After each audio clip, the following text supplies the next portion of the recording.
Claire Pic a 15 ans quand elle écrit au sujet de son journal. Voilà comme j'aime à écrire mon journal. Seule, le soir, au coin du feu, le cahier sur les genoux et la lampe derrière l'épaule. Ma pendule me pousse doucement car il est une heure que je ne dépasse pas. Sur ma table sont les livres que je viens de quitter, volontiers ou à regret. Mon piano semble frileux sous sa couverture de nuit. Et enfin, perspective charmante pour une dormeuse comme moi, je vois mon lit entrouvert comme pour m'appeler et me montrer ma place où je serai si bien tout à l'heure sous l'édredon de soie verte. Ce soir, j'entends un murmure monotone. C'est le voisin qui fait une lecture à sa femme. Avec le tic-tac de la pendule, quelques crépitements d'étincelles, quelques portes qui se ferment dans le quartier, voilà ce qui trouble le silence. C'est un bon moment pour rêver. Il fait bon laisser passer devant ses yeux les images, les souvenirs doux au cœur, faire des projets, même irréalisables, entretenir avec ses aimés des conversations dont seuls on fait les frais et qu'il est si facile de conformer à ses plus secrets désirs. Il fait bon encore, et c'est peut-être ce que j'aime davantage. Prendre la plume et se faire à soi-même les plus intimes confidences. Fixer sur un miroir discret et fidèle les faits, les impressions, les souvenirs de la journée écoulée, de cette journée qui ne reviendra jamais, qui sera peut-être pour nous un remords, un regret, une consolation, selon comment nous l'aurons passé. Alors, je commencerai par une petite présentation de l'auteur. Elle s'appelle Jeanne Borget. Elle est née en 1902 et elle est décédée en 1992. Elle a commencé ses journaux, elle en a écrit, enfin déposé 7 à l'APA, entre 1987 et 1992. Elle s'intéressait à tout.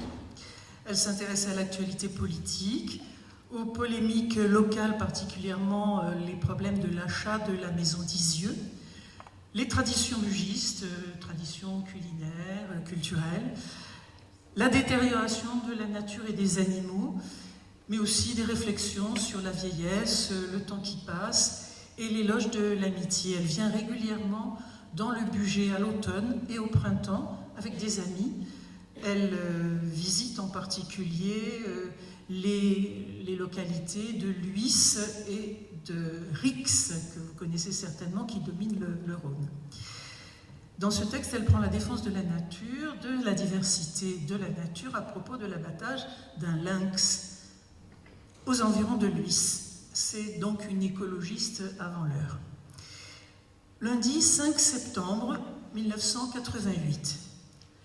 Je ne peux pas laisser passer dans l'actualité le fait divers très désagréable qui vient de donner une regrettable publicité à mon petit Bugey, région ordinairement tranquille, presque somnolente et même discrète, au point d'être presque ignorée de ses proches voisins tant elle est modeste. Or, elle vient de se signaler à l'attention publique par l'abattage sournois et illégal d'un lynx femelle dont le corps a été déposé nuitamment devant la gendarmerie de Luis, l'auteur de l'opération s'étant bien gardé de se faire connaître. Chacun doit savoir que le lynx, petit félin carnivore mais pas dangereux, est une sorte de gros chat sauvage disparu de nos régions depuis longtemps et réintroduit récemment par les écologistes défenseurs de la nature, en Suisse d'abord, puis chez nous par la force des choses. Animal vif et gracieux qui a sûrement son rôle parmi les êtres vivants, il s'est acclimaté et jouit de la protection des lois. Le Bugey rhodanien devait lui convenir, avec ses bois et ses demi-montagnes. Par malheur, il a rencontré de redoutables ennemis, les éleveurs de moutons, jusqu'à présent seuls intéressés par ces régions favorables. Et c'est l'an dernier, un certain nombre de moutons ayant été mis à mal, on a aussitôt attribué le méfait aux lynx qui fréquentaient ces lieux, C'est alors qu'un individu s'est octroyé le droit de faire justice en tuant la bête jugée responsable du carnage. Le problème est de savoir s'il n'y avait pas de solution moins barbare et moins radicale au problème de la cohabitation. Le justicier a bravé la loi. Il n'en avait pas le droit. On sait depuis longtemps que l'homme veut la terre entière pour lui tout seul et qu'il se comporte partout en maître absolu. Le cas d'aujourd'hui, malheureusement pas unique, n'est qu'un aspect du problème de cette cohabitation qui se présente partout maintenant dans notre planète surpeuplée et mal gérée. Pour ma part, je suis d'autant plus navrée que l'incident actuel se produit dans ma région familiale. Et d'autre part, je suis toujours l'ami des bêtes, sauvages ou non, résolu à les défendre en tout lieu et en toutes circonstances. L'aventure de ce pauvre lynx m'attriste donc profondément, et c'est le cœur anxieux que je vais en suivre les péripéties finales, avec la crainte de ne pouvoir espérer une solution acceptable au problème homme-animal, toujours brûlant sur notre planète sans défense. Michel va nous lire des mémoires extraordinaires, enfin un extrait des mémoires sur le cheminot ouvrier artisan de son père, qui raconte diverses anecdotes, et en particulier son embauche à la SNCF en 1947, où il travaillera 32 ans à la gare de triage d'Ambérieu. Mais il a été un petit moment aide-conducteur roulant. Et le voici parlant du pétard, en tout bien tout honneur. C'est une technique très artisanale pour prévenir les accidents au temps de la traction vapeur. Le pétard était un explosif enfermé dans une boîte en fer ronde, maintenu sur le rail par 2 crochets. Ce dispositif de sécurité était écrasé par la roue de la locomotive et provoquait une forte explosion. Il indiquait aux mécaniciens qu'il fallait mettre le freinage d'urgence pour ne pas entrer en contact avec le train arrêté devant. Je raconte une anecdote pour mieux faire comprendre. Une nuit, avec le chef de train, M. Damevin, nous devions assurer la messagerie que l'on appelait le chou-fleur, partant de Chambéry à destination de Bellegarde. La composition était la suivante: un fourgon et 2 wagons de primeurs, d'où les choux-fleurs, en saison. Le départ eut lieu à 2h du matin. Sa marche était de 110 km/h et directe jusqu'à Culose. Avant la gare d'Aix-les-Bains, nous trouvons un disque de ralentissement et le signal d'arrêt, rouge. Le train arrêté, devant, voici le chef de gare qui vient vers nous. Il remet au mécanicien un bulletin de marche prudente en lui disant « Je viens de recevoir un coup de téléphone d'un garde forestier. Il a entendu le bruit d'un éboulement dans la montagne. » Nous repartons d'Aix-les-Bains. Le mécano a la tête en dehors. Il scrute la voie devant sa machine. Au bout d'un certain temps, ne voyant rien d'anormal, il va pour augmenter la vitesse. Mais tout à coup, l'obstacle est sur la voie. Il met le freinage d'urgence et c'est l'arrêt brutal. Nous descendons en vitesse, c'est la stupéfaction. Un rocher d'une 40aine de tonnes se trouve bel et bien sur les voies, à 5 mètres de la locomotive. Je saisis mes pétards et je m'élance en arrière, dans la nuit à toutes jambes, pour aller couvrir. Je pose 3 pétards à la suite et reviens en arrière. Peu après, ce sont les explosions et le crissement des freins jusqu'à l'arrêt du convoi qui nous suivait. En arrivant vers le rocher, j'entends mon chef, Damevin, qui s'écrie de sa plus belle voix « Il nous a sauvé la vie, ce garde. Moi, je lui donne tout ce que j'ai. » Et le mécano disant à celui du train arrêté « Oui, ça allait faire mal à 110 km/h. Il est vrai que le lac du Bourget était là, à 2 pas, pour recevoir nos dépouilles. » Pardon. Maintenant, pour Souvenirs d'enfance, donc, nous avons un texte de Michel Flamand que va nous présenter Elisabeth. Donc, Marcel Flamand est né en 1936. Il était originaire de Lagneux et l'aîné d'une grande fratrie. Et il s'est trouvé quasiment soutien de famille, du coup, quand son père est revenu très affaibli de la guerre. Suivant la tradition familiale, il devient ébéniste et gérera pendant un temps une petite entreprise artisanale. Il déposera plusieurs récits d'enfance et de jeunesse à l'APA avant de faire publier en 2016 une autobiographie plus écrite intitulée « Toi mon miroir » de 1936 à ce jour. Et donc l'extrait que je vais vous lire porte sur une distribution des prix en 1950. À l'ombre d'un ancestral marronnier, piaffait un groupe de gamins de 14 ans, alors que les parents se tenaient en retrait, en contemplant la scène et en bavardant de la pluie et du beau temps. Tous attendaient la litanie des élèves reçus au certificat d'études primaires. Le lourd portail s'ouvrit lentement avec un grincement lugubre, comme pour amplifier une peur latente. Monsieur le maire franchit le seuil en premier, avec écharpe, pour donner plus de solennité à l'événement. Il est suivi par la directrice de l'école de filles, avec son éternel foulard rouge. Puis venait notre propre directeur. Un petit speech de chacun, le maire sur l'avenir de la nation et sur notre propre avenir, un discours fait pour être à l'écoute de notre belle France, pour refuser d'être dirigé d'outre-Atlantique. Nous en moquions royalement et nous ne parlions que de son infortune conjugale. Puis ce fut la directrice, nous connaissions son laïus. Rejoindre dans la lutte des classes laborieuses, en aucune façon elle ne souhaitait que nous élevions notre instruction de peur de sortir de ce giron matérialiste.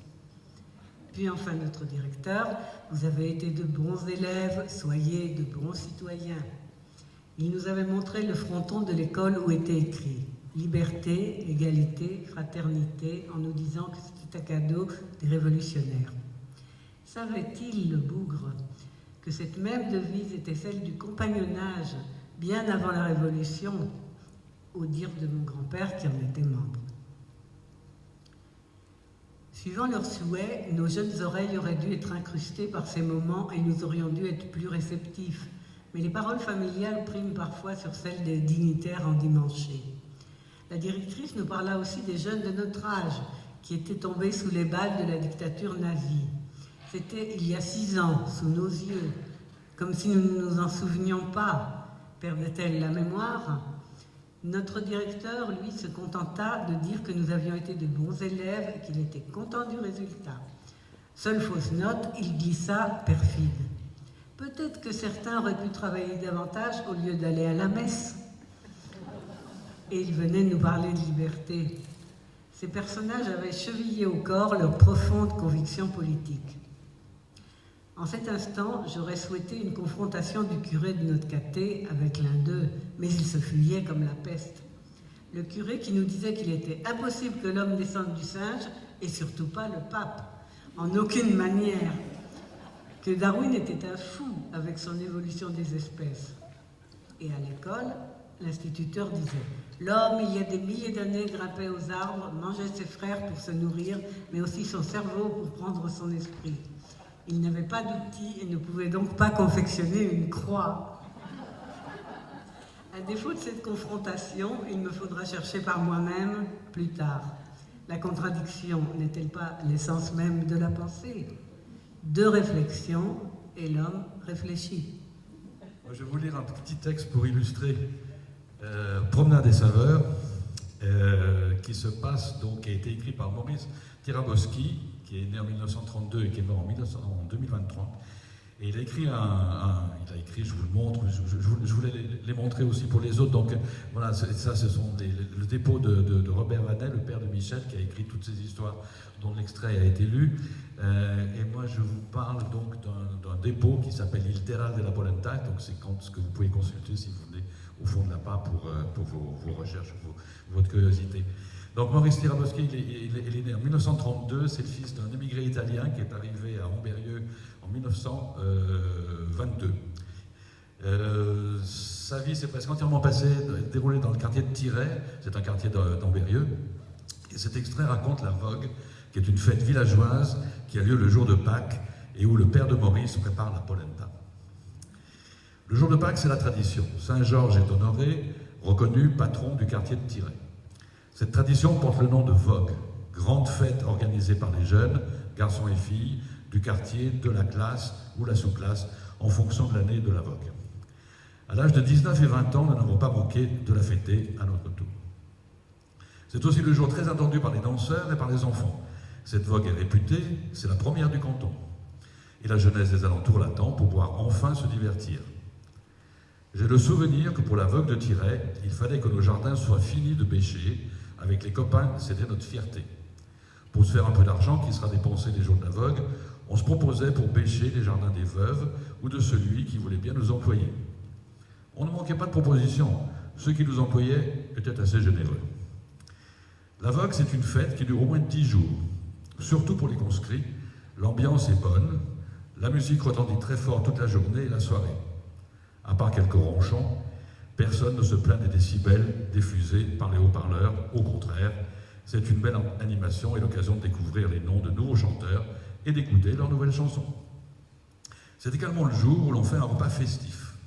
Une entrée avec des produits du jardin, ensuite 2 plats de viande, volaille, civet de lapin, polenta, gâteau de foie, l'alcool du marc de raisin du Bugey, distillé par un alambic, qui s'installait sur la place de Tiret pendant au moins 3 semaines, quelque temps après les vendanges. Liqueur que les anciens appellent la gnôle. Je ne sais pas pourquoi d'ailleurs. C'est mon père qui a la charge de faire la polenta. Dans un chaudron en fonte réservé et indispensable pour la polenta, il enlève quelques rondelles du dessus de la cuisinière pour que le chaudron soit en contact direct avec les braises et les flammes du foyer.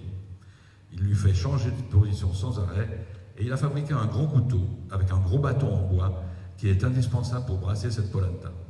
Il appelle ce couteau en bois le terral de la polenta.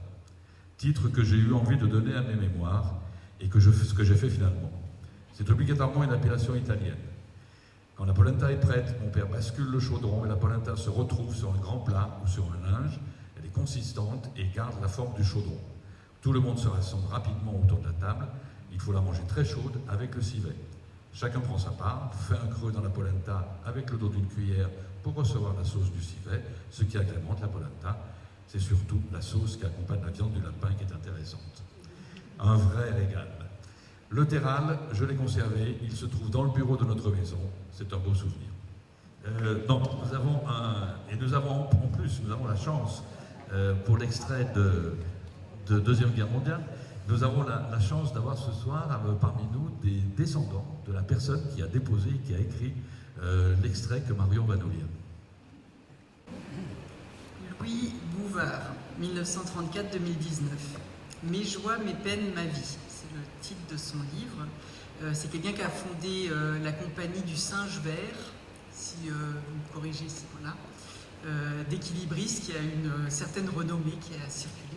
Mais là, c'est un texte sur Louis Bouvard à 6 ans, en 1940. Je me souviens également de la nuit du 6 au 7 juin 1944. Le maquis avait saboté 52 locomotives, la plaque tournante et un atelier d'entretien au dépôt SNCF. Toutes les 2 minutes environ, nous apercevions une lueur suivie d'un grand boom. Nous nous demandions ce qui se passait. Finalement, la dernière explosion a été plus forte que les autres. C'était la plaque tournante qui sautait, et puis plus rien. Le lendemain, nous avons appris que le maquis, dont mon futur beau-père faisait partie, avait fait plus de mal et paralysé le trafic SNCF que les bombes larguées par les Américains à trop haute altitude le 25 mai 1944. Puis, fin août, début septembre 1944, la 2e division blindée arriva avec des camions, des chars.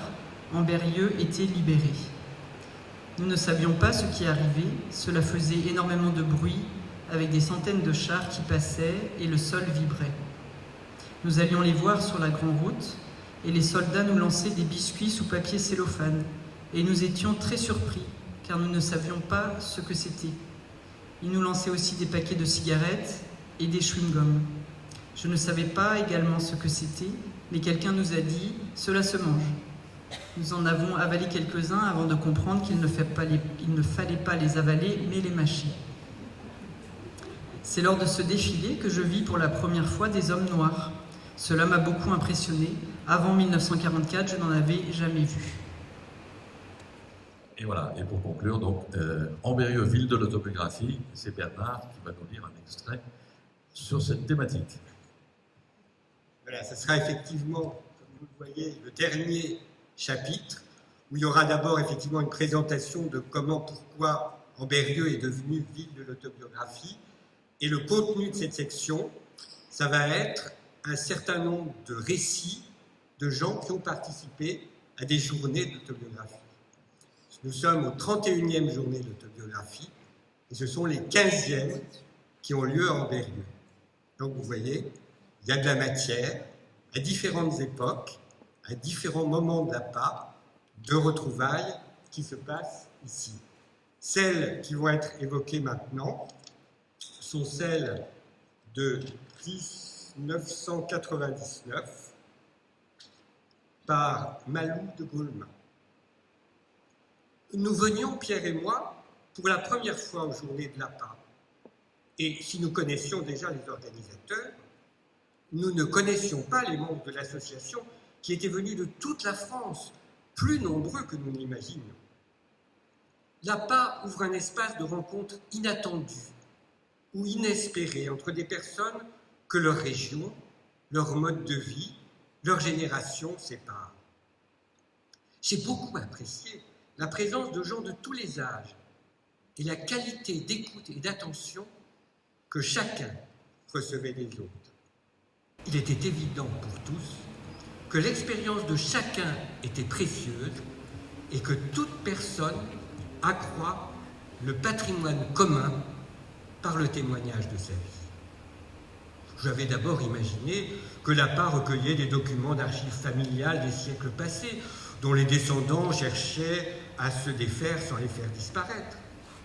Il se constituait ainsi un gisement pour de futurs chercheurs et une mémoire collective des gens anonymes.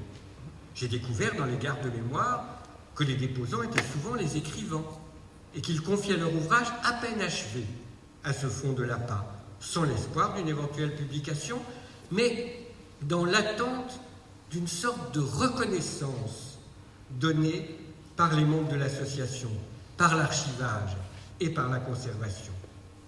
J'ai appris, grâce aux conversations d'Ambérieu, que des lecteurs de manuscrits déposés pouvaient entrer en correspondance régulière avec des déposants et instaurer ainsi une relation privilégiée de soutien. J'ai ressenti pendant les journées d'Ambérieu que l'APA exerçait une influence sur les participants et encourageait le passage à l'écriture, comme si on donnait à la personne qui en a secrètement l'envie la permission d'écrire, en lui montrant que son désir est légitime, que d'autres le partagent et y puisent de la joie. On se doit de lire, mais on a le droit d'écrire.